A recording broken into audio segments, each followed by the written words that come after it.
Séir mé is anam dom, agus bíon buinteach le crochadh meáchain nó powerlifting. Nuair a bhís níos óige níor bhéin simagum spórt, well, a hain snáb lem agus bhís a gcónaí a snáb, ach níor bhéin simagum is spórt gur a bhéon comórtas ann. Mar bhís a gcónaí raibh agus ní léon fáilte rót a spórt nuair a han tú raibh.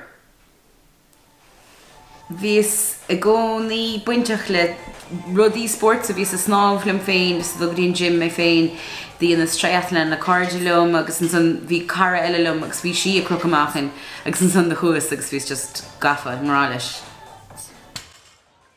Sa spórt crochadh meáchain nó powerlifting tá 3 aclaí is doch, 8 lifts a léidir go cománta.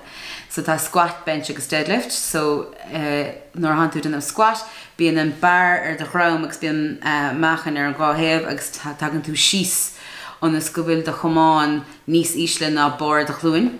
Sa bench tan tú a lí siar agus tuairn den an carl dúirt an bar thugan amach agus tugann tú síos go dtí 8 ag súsaríis.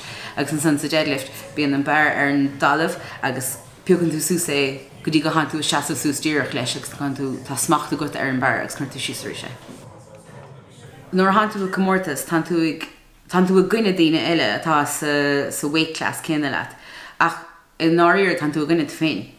Mar testiúid ibreáil nar a buinte amach go riomh hana féin, agus testiúid just tú féin, testiúid fios a chuirt féin a gcónaí, agus nuair a han tú ann ag na comórtais, bíon gachéinge screidíal sa bécaigh dúis, agus fiú daoine atá iad a rinneamh. Ní heastíonn mo son go méid an bua agat ach táid fós a screidíal dúirt mar tása go ghuilann tú tréis na mísan na blianta obair a chuirsteachán agus tuigeann siad.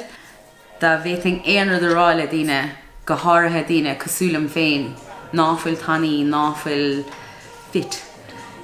Tá spórt ann do gachéinge, catú just é áilt. Ní chóirdat liganta de chorp te chiméid siar. Is féidir leat spórt éigen áilt, dúirt féin a iarn dúis go daithníonn leat a catú just é aimsiú amach.